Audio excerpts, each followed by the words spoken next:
पहिल्याच दिवशी गणवेशाचे आदेश कागदावरच.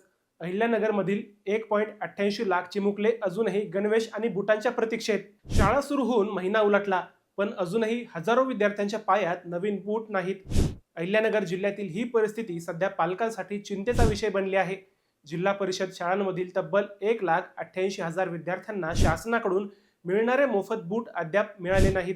अनेक विद्यार्थ्यांना दोनपैकी फक्त एकच गणवेश मिळाला असून दुसरा गणवेश आणि बुटांची प्रतीक्षा कायम आहे. शिक्षण विभागाच्या म्हणण्यानुसार बूट खरेदीसाठी आवश्यक निधी अद्याप उपलब्ध झाला नाही. तसेच गणवेशाचा निधी वेळेत खर्च न झाल्याने तो माघारी गेल्यामुळे नवीन खरेदी प्रक्रियेत विलंब झाला आहे. दरम्यान पावसाळ्याच्या दिवसात अनेक विद्यार्थ्यांना जुन्याच किंवा फाटलेल्या चपला घालून शाळेत जावे लागत आहे. विशेष म्हणजे यंदा शाळेच्या पहिल्याच दिवशी गणवेश देण्याचे आदेश होते, मात्र प्रत्यक्षात ते पूर्ण झाले नाहीत.